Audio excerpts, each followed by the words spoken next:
This is your host Slim bin Mohammad Rafi, and here is my YouTube channel Zamir Universal. There has been a great uproar that the Turkish President Erdogan asked in one of his speeches, political gathering he was addressing to, that the crimes committed, the atrocities and barbarism committed by Netanyahu, the present Hitler, or this time's Hitler, Adolf Hitler, worse than Adolf Hitler, is an animal, beast, the cruelest person on earth who kills babies and pulls the body pieces of those, sells their kidneys, experiments on them, destroys every hospital, the nurses, the sick, pulls oxygen and kills the newborns in the incubators, and it's flattened the whole of North Gaza, South Gaza. And now, after promising and making false promises and lies, although he had planned 50 years ago, his mentor Shamir, they're all war criminals, and each one of them should be marked and hanged from the neck till they take their last breath. And I will show the whole world the pictures of those war criminals, and you will see for yourself why they should not have any piece of land on earth. Why should they be thrown out? And I will show also the person who, after the Balfour, and you see a little British girl tearing off the portrait of this man. Each one of them has been a traitor, has been a accomplice, and has blood on the hands, on their hands, both the British, the Germans, and most of all the Americans. In fact, America is nothing, is a colony of these Jewish people who control with their wealth, and they have the main very strong lobby in United States that every step they take, they put a stooge of their own choice in the White House, in the Senate and Congress, and they have been ruling that for the last 200 years. Now there have been some strong presidents like Eisenhower who make them ask to bend their knees and give them a shut-up call, and that result was the Camp David Accord, and that only peace accord with Egypt, which lasted for so many decades, was because of a strong American president. And after that, they've been just not men, and also not women, somewhere in between them, coward, weak, and weaklings have absolutely no respect and had no say. This man just came kicking on their back and got anything which he wanted to have done.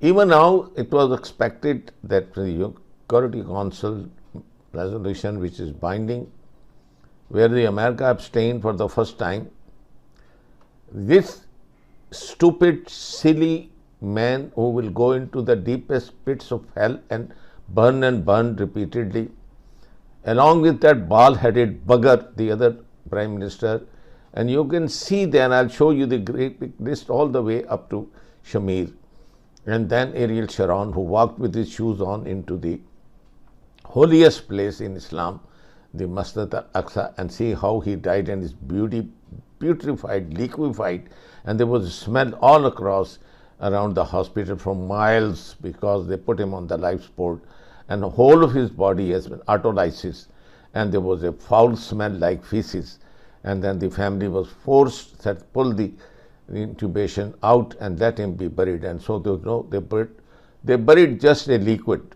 There was no body left, there was nothing in there. So you can see, and here I am going to quote you that first give you the reaction of a mentally deranged, a schizophrenic, a megalomaniac, a stubborn, a womanizer, an alcoholic, a man who corrupt to the core, who wants to have even the judiciary under his thumb so that he can make the appointments of judges in the Supreme Court and so-called the bloody democracy. It's an apartheid state, a Zionist state, hated by 99.9999% of the whole world. And I'll show you a little glimpse of the CNN giving you the reaction, the world reaction to the hatred towards these people. And the man responsible now, at least for the last 6 months, is Netanyahu and his war council.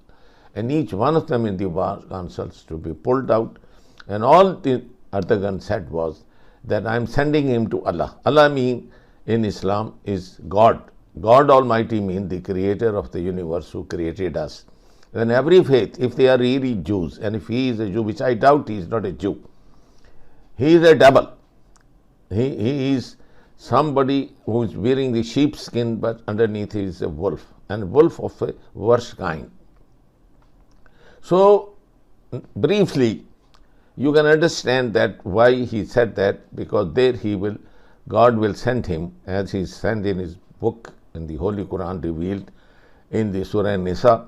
And I am putting one of your own women, saying that this punishment although seemed harsh, but when she looks at the Gaza genocide and the way babies are being killed, way the women are being killed, the elderly are being killed, the injured are being killed, she believes that this punishment is even less for Netanyahu, his own war council, and all the prime ministers, all those people who created this illegitimate state in the heart of the Muslim world, in the heart of the holy place.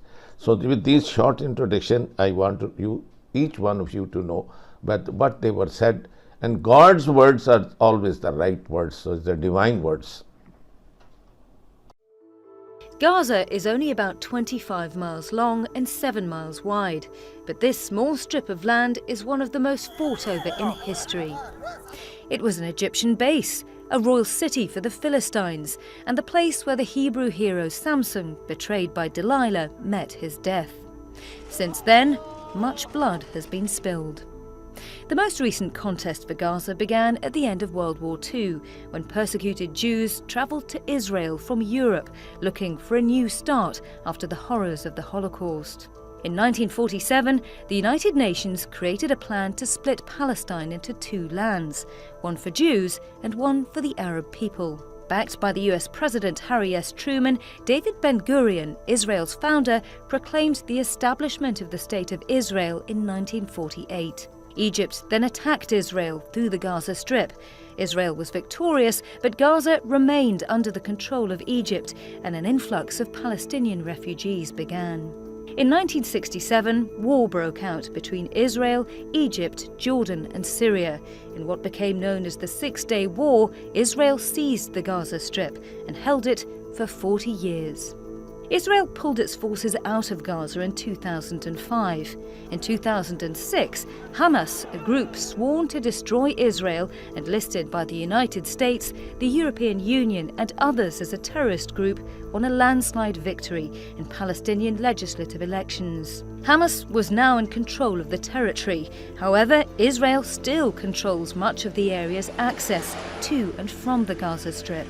Since then, Israel and Hamas have been exchanging blows. Israel maintains that Hamas is a violent terror organization, while Hamas says that they represent an oppressed people being victimized by the Jewish state. The international community continues to press for a cease in violence, but for now, the Strip's population of 1.8 million people are trapped in the crossfire.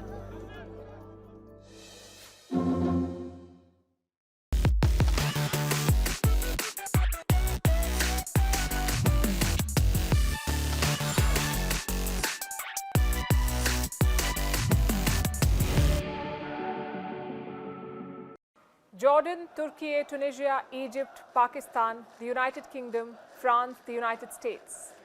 All of these countries are witnessing massive protests. And most of these protesters have the same war cry: Free Palestine. Free, free Palestine! You are hiding genocide! Free, free Palestine! Free, free Palestine! What do we want? Justice! When do we want it? Now! If we don't get it, Shame on you! Shame on you! Ever since the war broke out, there's been a lot of talk about Palestine, about Palestinians, about the Palestinian cause. But what exactly is Palestine? How many people live there? Who rules Palestine? And what do the people of Palestine want? Hello and welcome. I'm Palki Sharma, and on this show, we'll try to read between the lines, the stated and the unstated, the obvious and the hidden, to bring you the full story.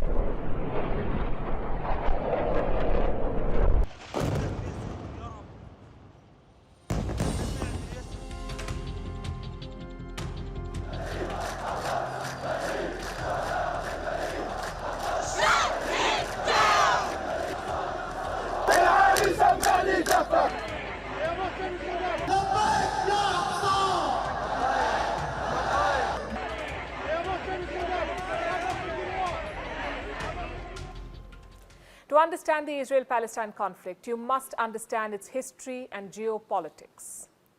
We covered that yesterday. You can watch it here. Tonight, we want to talk about the Palestine of today. If you Google it now, you'll find links about the war. But before the conflict, this is what showed up. 3 top searches, and they were all questions. So I guess that's a good place to start, to tell you the story of Palestine in 10 questions. First of all, what is Palestine? Today, Palestine is made up of 2 parts, the West Bank and the Gaza Strip. They do not share a border with each other, but together, they make up the state of Palestine as we know it today, the West Bank and the Gaza Strip. The total area is more than 6,000 square kilometers. Question number 2, where is Palestine located? Let's pull up the map for this one and zoom into West Asia. You can see the state of Israel and the 2 parts of Palestine. It lies in the southern Levant. What's Levant? A geographical term to signify areas in the eastern Mediterranean. This is the Gaza Strip. It has the Mediterranean on the west, Egypt on the south, and Israel on the north and east. Then you have the West Bank. It has Jordan on the east and Israel on the north, south, and west. So you have 2 fragments of land. Together, do they form a nation? Well, they do, according to the United Nations. In all of its documents, the UN refers to it as the State of Palestine. Plus 139 countries recognize Palestine as a nation. Is India among them? Yes, it is. India was in fact one of the first countries to recognize the Palestinian state. 2 Indian prime ministers have visited it. The first was Jawaharlal Nehru. He visited Gaza in 1960 to meet Indian troops deployed by the United Nations. But back then, Gaza was under the control of Egypt. And the second Indian Prime Minister to visit was Narendra Modi. He went to Ramallah in 2018, so technically he became the first Indian Prime Minister to visit Palestine. And India recognizes Palestine. It shares strong bilateral relations. India has built schools and hospitals in Palestine. It also funds several projects in both West Bank and Gaza. Now, if so many countries recognize Palestine as a nation, it must have some markers like a flag, a passport, a capital. Does Palestine have them? Well, it does have a flag, this one, often seen in protests across the globe.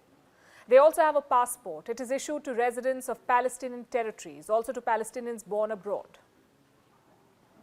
As for the capital, it's the most contentious part. Palestine says Jerusalem is its capital, but so does Israel. And this is a major flashpoint.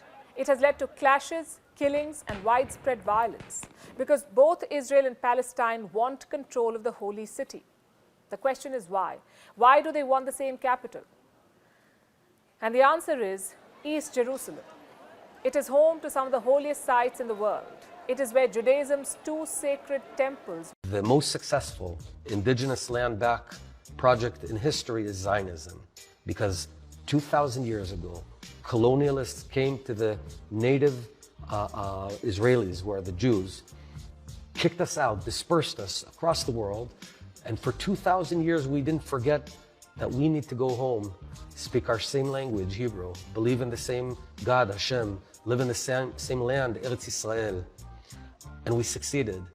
Netanyahu has to go, and as soon as possible, as far as I'm concerned, today, anytime. He is not supporting what I think is the only possible option for an entirely different Middle East. I always say that the lack of peace between us and the Palestinians is largely dependent on the intransigence of the Palestinians for many years, including at the time that I was Prime Minister. I proposed to them a 2-state solution, and a comprehensive peace agreement, and they never said yes to it.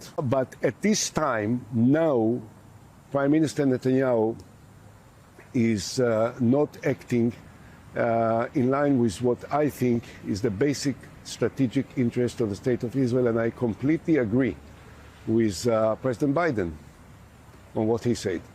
Hi, I'm reading Surah 4, Al-Nisa, and I came across a ayah verse that struck me as pretty hardcore.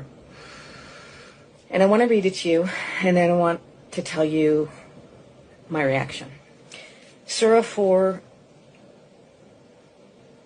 verse 56. Those who are ungrateful for our signs, we will scorch them in a fire.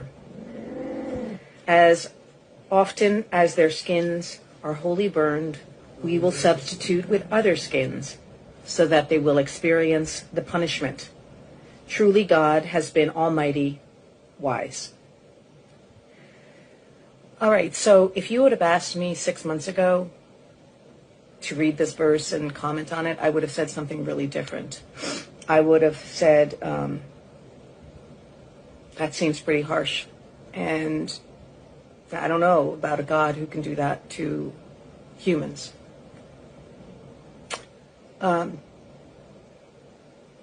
But then I saw what's happening to the Palestinians and the horror being inflicted upon them by Israel and by my own government, who are paying for the bombs, supplying the bombs in the billions of dollars.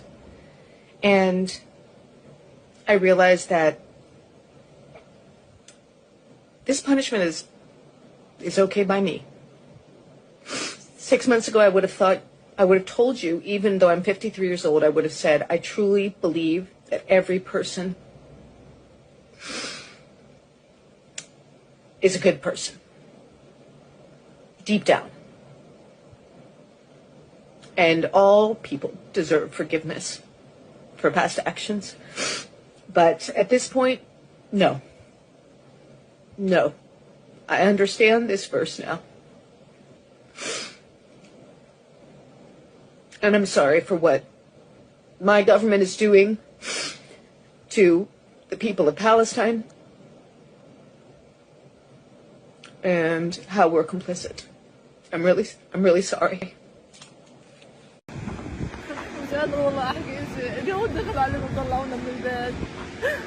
كنت في البيت مش في المستشفى نفسه. كنت في البيت. ايش اخر شفتي؟ اخر حاجه شفتيها حول؟ كنا قاعدين بأمان الله، دخلوا علينا الكلاب ودخلوا علينا اليهود والدبابات طلعونا. اخذوا الشباب قتلوهم وطلعوا المدافع، احنا كنا نروح على الجنوب. شفتي ناس من اللي قتلوهم في الشارع؟ في ناس كانوا شهداء في الشارع، قتلوا سيدي لجوزي وعمه قتلوه كمان، وين الدول العربية ولا الأمم المتحدة؟ احنا ايش ذنبنا يا الله؟ دمار مسح، قتل أطفال، قتل شيوخ، قتل نسوان، قتل مريض، قتل سليم، خربان الديار للحجر والشجر والزرع والأرض، ما ضلش إشي، كل هذا عشان نهاجر، مش مهاجرين، هنقعد على خيام ترى منا، مش هنطلع من بلدنا، مش هنطلع يوم. قتل المدنيين والأطفال هذه طبيعتهم، هذه هم هيك عشان يمسحونا، عشان يمسحوا فلسطين وخريطة فلسطين عن وجه الأرض، عشان يبيدوا الفلسطينيين هم. وحضرت حرب ال67 وحضرت كل الحروب اللي بعدها. زي هذا الحرب وقلت لك إبادة، مسح، بدهم يتخلصوا منا.